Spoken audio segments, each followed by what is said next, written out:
yet again to the acid trash jamboree, and to a fifth selection of progressive and psychedelic album reviews. Okay, so we start this edition with the one and only LP by Vita, a pan-European trio consisting of German, Serbian and Swiss musicians. This self-titled effort was originally issued by the Austrian label Life Records in 1971 in an edition of 500 copies, and nowadays changes hands for a ridiculous amount of money whenever it comes up for sale. Thanks to Garden of Delights, then, for putting this widely available CD out in the mid-90s. Despite being labelled by some as krautrock, to my ears at least, Vita Nova's sound was much more aligned with the classic British prog and hard rock sounds of the time. Yeah, save for some brief flashes of avant-garde studio experimentation, there's really nothing here that aligns the band with the likes of Faust, Can, Noy or whoever else. Vocal passages are few and far between on Vita Nova, though when they do crop up they're notable as all the lyrics are sung in Latin for some reason. Opener Quomodo Manette being the first case in point. A pumped up, energetic rocker, replete with a slow, phased out Beatles-style chorus, and a succession of thoroughly groovy, Exploito soundtrack-worthy wah-wah organ and guitar solos. Next up, Vita Nova Inventions is another of the more substantial pieces here, in which some aggressive and dissonant acoustic picking from Eddie Moran, also known rather bizarrely as Ed Ugly Ugly to his friends, leads into some satisfying Emerson, Lake and Palmer worship, with keysman Sylvester LeVay doing his thing over a tense, muscular vamp in 16/8. From this point on, we're treated to a succession of smaller pieces, all of which segue into one another, starting with the faux spaghetti western stylings of Whirlwind and the pulsing Turkish jam Istanbul, then taking in a couple of showcase solos composed by Moran for his bandmates. Firstly, the aptly named Sylvester, which is an intense LeVay piano solo, going from rippling, watery arpeggios to frantic jazzy noodling. Then Wild Man, a drum solo from Christian von Hoffmann that's absolutely chock-a-block with funky, sample-friendly breaks. After a brief reprise of the Inventions vamp, the first half closes out with Heya Claya, another groovy, exploitation soundtrack-worthy piece, consisting of massed percussion, topped off with reverbed, Gregorian monk-style chanting. Following on from this highly eclectic suite of sorts, the B-side portion starts with Adoramus. At 7 minutes, this is the longest cut on the LP, moving from a sombre, neo-gothic intro, played on a genuine church organ, into psychedelicized timpani rumblings, after which some quiet ambient noodling coalesces into a loose, jazzy jam. Maron then turns in his best Robert Plant or Ian Gillan impersonation, as things climax with some steamy, impassioned raunch rock. Sunt Alteri carries on the rock, albeit in a tenor penny, organ-heavy rave-up fashion. Nice enough, but it's nothing you haven't heard on 101 other LPs from this era. After which, we get another 3 minutes worth of Adoramus, starting with a spooked, atonal sound collage of church bells, freeform seagull shriek guitar, crashing reverb spring abuse, and sinister vocals. Things then concluding where they started with further waves of church organ. For me, Vita Nova saved the best till last, in the form of Tempus Est. Just a really cool and energetic psych prog song, which hits the spot for what I like. That said, Lacrimosa, Death of a World, the first of 2 bonus tracks here, is also a killer, in which a weighty, melancholic fugue is given the slow, stately procal treatment, the piece eventually frothing up beautifully into a climactic organ solo. Then the last piece, Olymp 99, is another muscular psych prog jam, again with a huge dose of that lysergic Exploito soundtrack vibe. These two pieces were originally meant to come out as a 7-inch single, but instead they remained in the vaults for over 20 years. Better late than never, I guess. Okay, so a good effort overall, though to call Vita Nova a top-tier masterpiece would definitely be pushing it. Yeah, despite some inspired stretches and flashes of strong composition, you can kind of hear the group running out of steam in a few spots, particularly when they decide to pad out the runtime with solos. So yeah, more of a period piece curiosity than something that necessarily holds up as a timeless classic, but still highly listenable stuff. As I keep saying, particularly if you have a soft spot for early 70s movie soundtracks of the Jess Franco variety. As is well known, Eddie Moran went on to join the pan-ethnic jazz rock fusion group Zion, playing on their excellent second and third albums, Time Machine and Electric Silence, as well as playing with Mrs. Beastly for a short while. But yeah, going back to soundtracks a second, Sylvester LeVay went on to even greater things, in commercial terms at least, composing music that appeared in the likes of Flashdance, Cobra, and the TV series Airwolf. We move on to Mirror of Our Minds, a double CD of recordings by the Orlando, Florida garage rock and pop psych group We the People, not to be confused with the 1,000,001 other bands called this around the same time.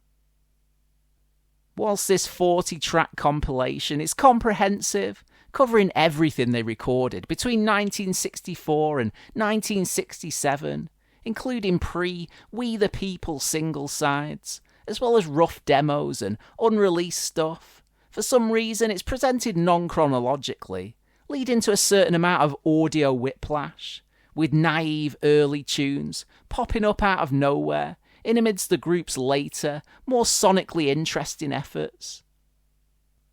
A strange decision, but not the end of the world, provided you're not averse to tunes in that typical early Beatles pop mould. So yeah, after a pair of these charming but rather lightweight creations, the comp gets going properly with My Brother the Man, a tough garage groover with a chromatic staccato riff and flashes of modal, psychedelic Yardbirds guitar, quickly followed by the set's almost title track, Mirror of Your Mind, which is a thoroughly Who-styled rave-up. This was apparently the group's nearest brush with a hit single, and it's offset nicely by You Are the Colour of Love, a gently trippy ballad dominated by shimmering tremolo guitar.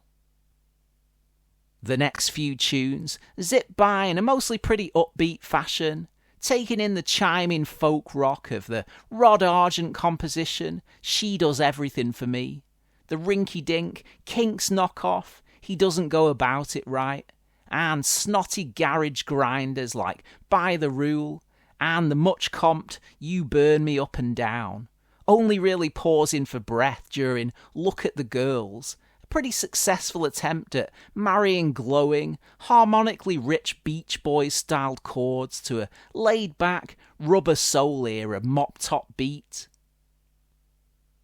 Indeed, several of the remaining songs on Disc 1 are in this more sophisticated, melodic style, reaching an apex with the wonderful St. John's Shop, a shuffling, near-hymnal soft pop gem, very much in the vein of the Fading Yellow compilations, which sounds even more glorious, coming right after two more of those misplaced, early beat group rip-offs.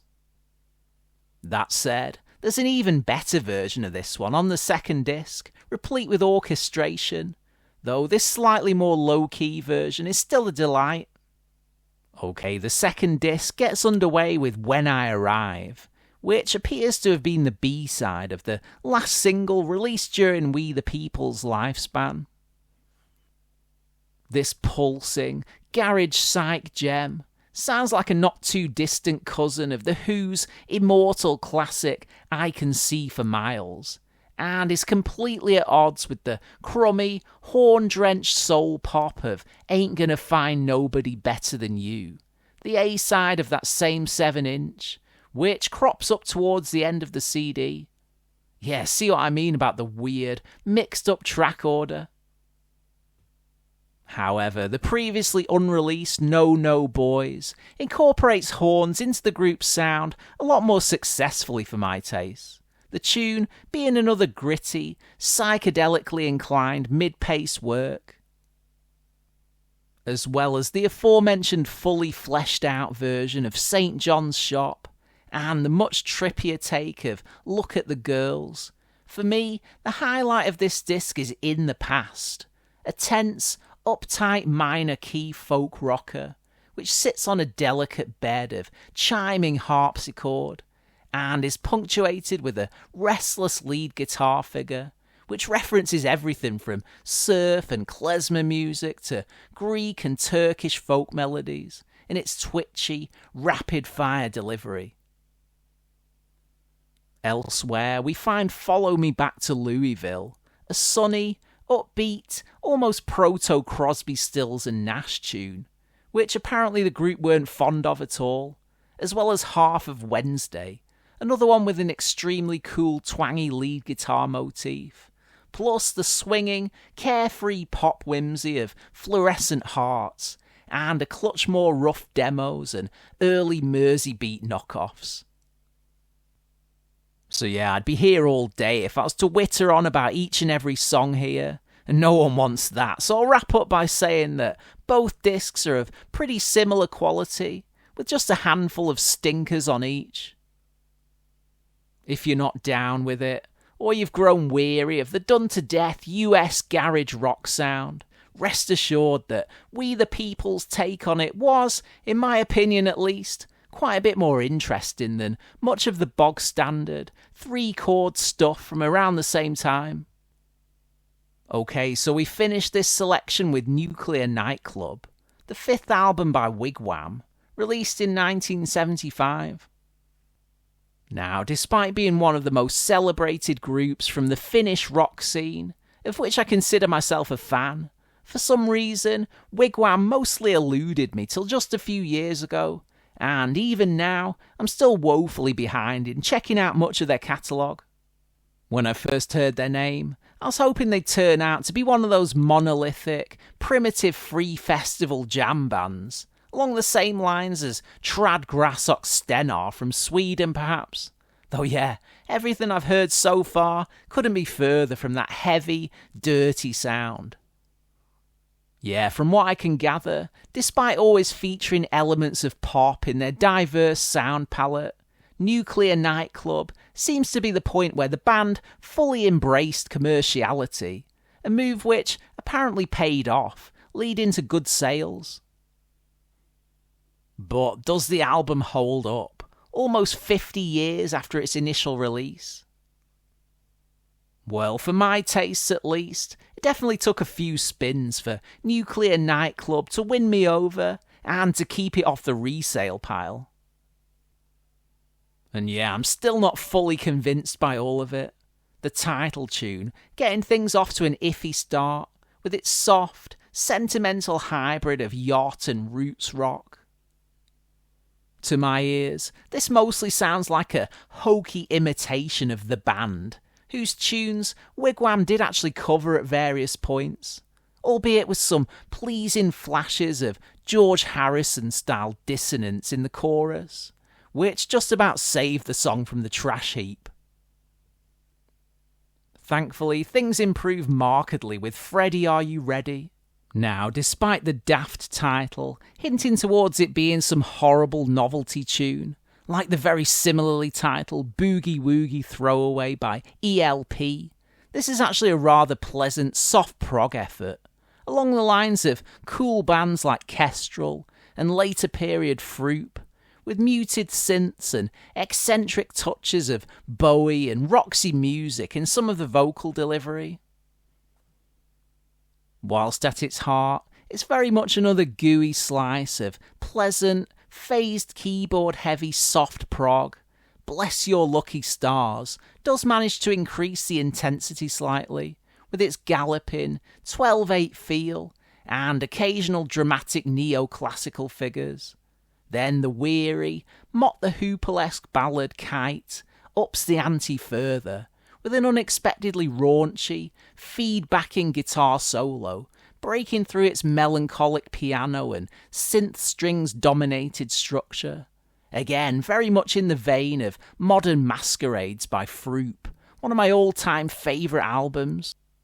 For those in search of something a bit more energised and borderline rocking, well, the second half gets underway with Do or Die, which hints towards a moody, fusiony sense of menace during its instrumental breaks, and actually gets pretty cooking during its concluding guitar solo. It's all very short-lived though, with the following simple human kindness playing out in a hammy, theatrical prog pop style, along the lines of Supertramp maybe. Yeah, this song is very much a mixed bag, with as many annoying sections as there are listenable ones. Save My Money and My Name remedies this slightly with its mellow, stately, Floydian musical backing, though the questionable decision to use assorted children's nursery rhymes in place of standard lyrics does limit the song's replay value somewhat. Wigwam finally bring the rock on the closing instrumental Pigstorm, though as with the lesser sections of the Vita Nova LP, ultimately this is a hackneyed, heard-it-all-before affair, plagued by rather stock, cliché, pentatonic riffing and soloing in place of anything more inspired, the track actually foreshadowing the theme from the A-Team at a couple of points. So that brings the curtain down on this occasionally lovely but also rather baffling album. As I said, initially I was so disappointed with Nuclear Nightclub that I was considering instantly getting rid of it. Its saccharine poppiness just making me feel gross, the musical equivalent of eating too much cake in one sitting. But yeah, also as I've already touched on, subsequent listens did reveal its charms, as well as hammering home that there are elements of the album that I'll probably never come around to.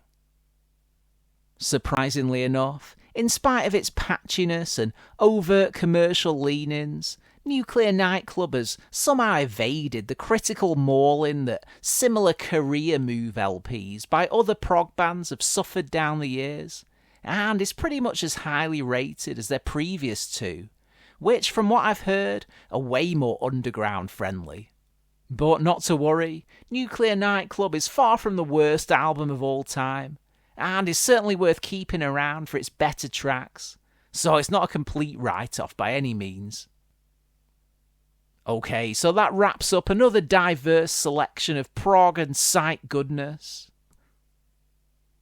If you enjoyed this video, please check out the archive for similar content, and consider subscribing to keep up to date on future episodes.